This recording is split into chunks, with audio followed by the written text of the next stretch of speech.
Hey everybody, it's Tim with Broken Dice, bringing you a quick little channel update. As you can see, I've been working on my Perry miniatures, the English Civil War. I do believe they're all armored pikemen. Funny thing about these guys, I've had this unit of, God, I guess, there's 44 guys here, plus I've already used some in the project last year. I think I had almost 60, maybe.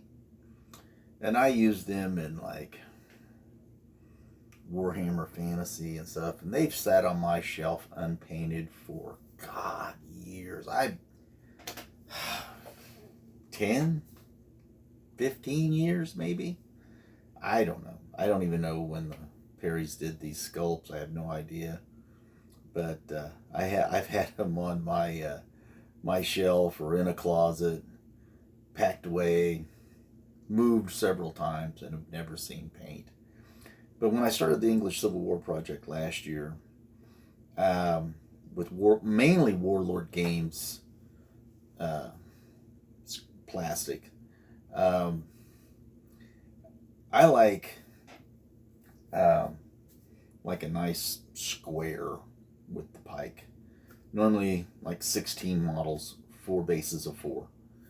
So I was always running a little short with the box set. So I just kept taking a few of these guys and would make an extra base of 4 or mix them in somehow.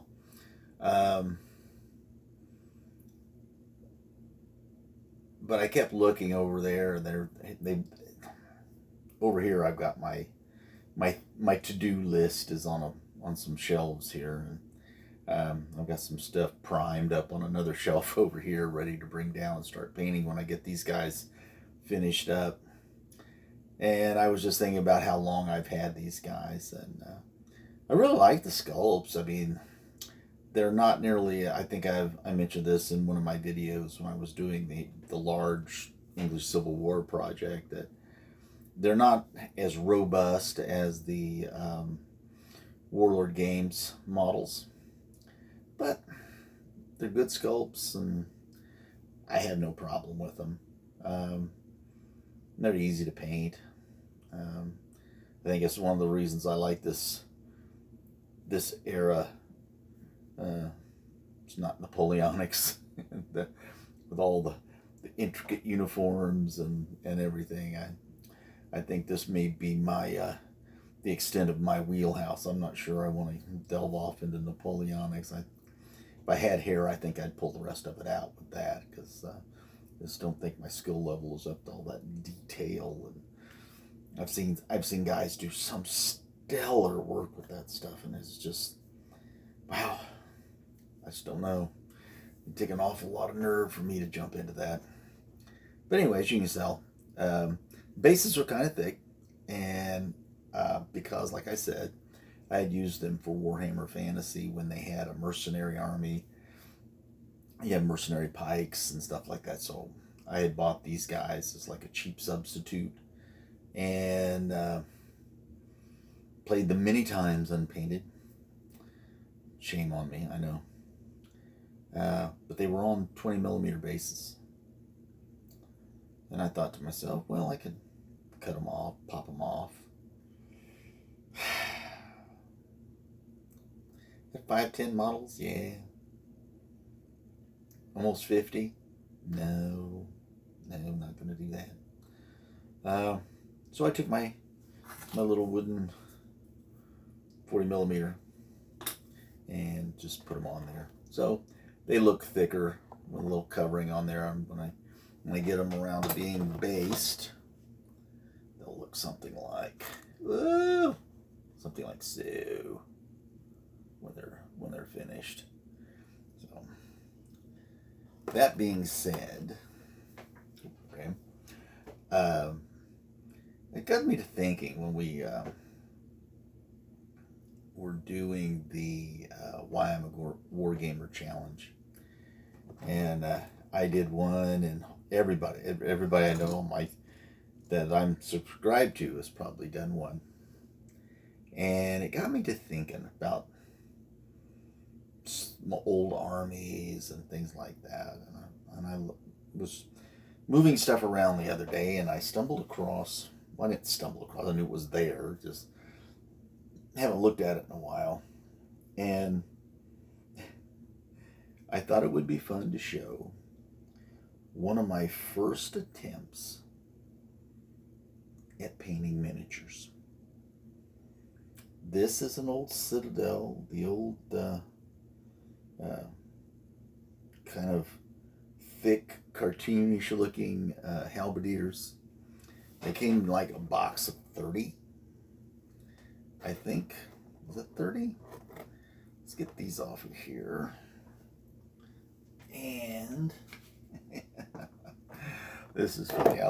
It's so funny. I think it's corny that to look at these guys.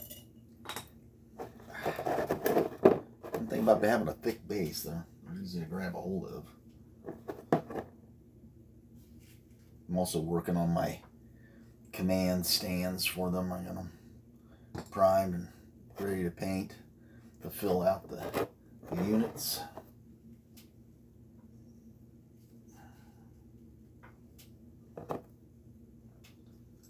Okay, so the why I'm a Wargamer challenge made me start thinking about this stuff, and I thought, man, and I've seen some people going back and painting up some of this stuff, really old like old 4th edition. I mean, Rusty over at Helcrix, he's been doing a lot of old Warhammer stuff, and I thought it was funny. I thought, I'll bring these guys out. I tell you what, if you remember these, you've been around a while. And what's so funny about these guys is when I first started painting, I think this guy may have some on him. Yeah, some just old model car paint on him, and it was horrible. I was just, horrible. As a matter of fact, I think, like this red on this guy, that's from like a model car paint set or something. I don't know. It just got me to thinking about how long I've been in it, and why I'm still in it, and why I like it so much. So, this challenge for you. Dig into your closet and find those models. Now, it's so funny. Is how bad this is. Let me show you this. They were blue out of the box. Okay, they were blue out of the box. I never even primed them. Never even knew enough to prime a model first before you paint. That's so funny. I think back now, I was like, how much of a new guy? What a noob. Oh, so funny. Didn't know anything. But these guys have been around. I traded them off to another guy, and then eventually, I got them back from him. They've been in boxes. They've just been stuffed in a closet somewhere. Look in your closet.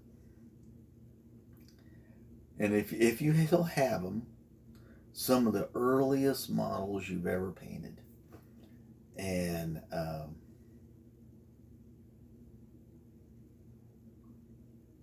bring them out. It can't be any worse than an unprimed model with model car paint on them. The gauntlet has been thrown down. Do worse than that. All right, that's it for today. You guys have a great work week. Everybody be safe. Subscribe if you want to. Leave a comment. Leave me a message. Let me know how things are going with you. and I will get back to my English Civil War project.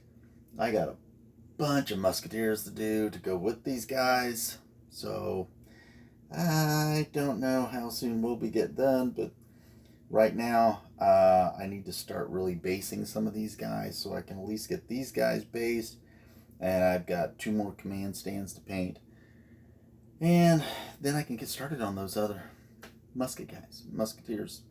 All right, you guys have a great week. I'll talk at you later.